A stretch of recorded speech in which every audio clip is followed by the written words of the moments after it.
Prayer is a bridge from your lower self to your higher self. Let me explain.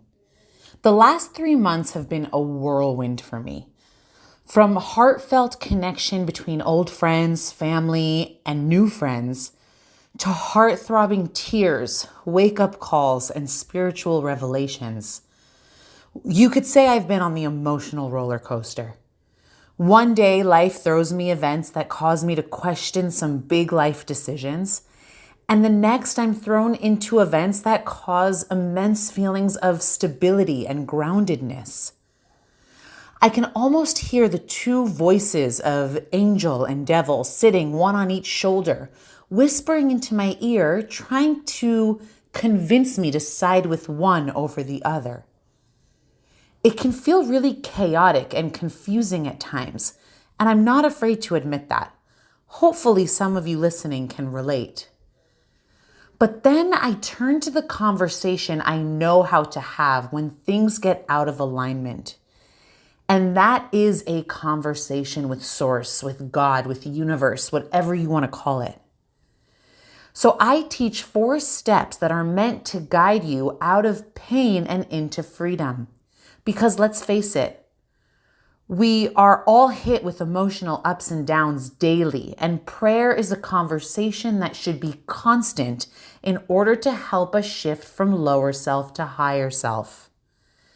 So I've created an acronym for the word pray to help you get started or to deepen your already existing practice if prayer is not new to you. So let's jump in.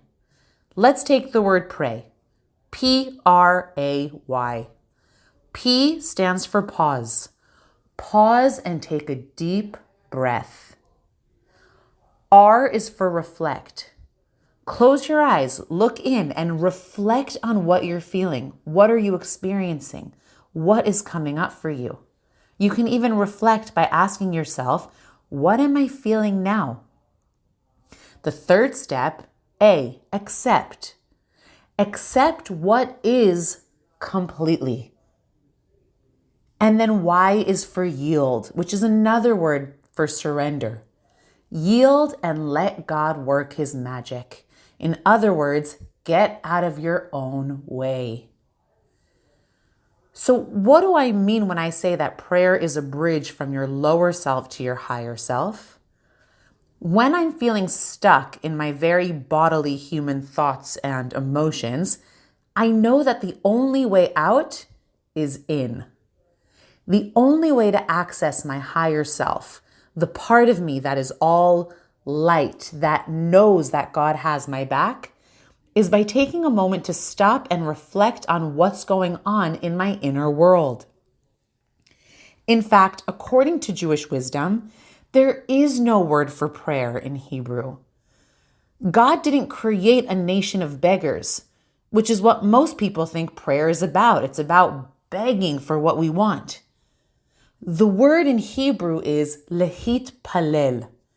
It's a reflexive verb that means to change myself.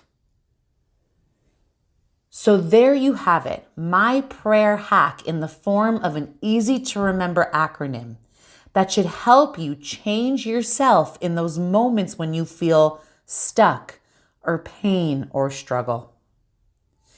Sharing is caring, so if you liked what you heard, pay it forward, share this with a friend. And as always, happy manifesting. Happy